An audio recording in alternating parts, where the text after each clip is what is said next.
Israel వాళ్ళు హమాస్తో పోరాడుతున్నారు sir. Hamas అనే ఒక ఉగ్రవాద సంస్థ ఇజ్రాయెల్లో పోరాడుతుంది గాజాలో. వీళ్ళు ఏం చేసుకున్నారు, అన్ని టనల్స్ కట్టేసి టనల్స్ నుంచే మూవ్మెంట్ చేసి ఇజ్రాయెల్ మీద దాడి చేస్తారు.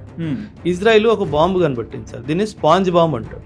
ఒక కంటైనర్లో 2 మెటీరియల్స్ ఉంటాయి సార్. ఆ 2 మెటీరియల్స్కి మధ్యలో ఒక మెటల్ స్ట్రిప్ లా ఉంటుంది. ఈ 2 మెటీరియల్స్ కాంటాక్ట్ అవుతే స్పాంజ్ తయారవుతుంది. సో ఇందులో బాంబు పెడతారు, బాంబు పేలంగానే మెటల్ స్ట్రిప్ జరిగిపోతుంది. ఆ మెటల్ స్ట్రిప్ జరిగిపోగానే 2 కెమికల్స్ కలుస్తాయి, ఇన్స్టెంట్గా స్పాంజ్ తయారవుతుంది. ఆ స్పాంజ్ ఇన్స్టెంట్గా గట్టిగా అయిపోతుంది. సో టనల్లో ఆ బాంబు వేసేసి మీరు బాంబు పేల్చారనుకోండి, టనల్ క్లోజ్ అయిపోతుంది. సో వాళ్ళు టనల్లో ఉన్న వాళ్ళు టనల్లోనే ఉండిపోతారు. సో దీన్ని స్పాంజ్ బాంబ్ అంటారు.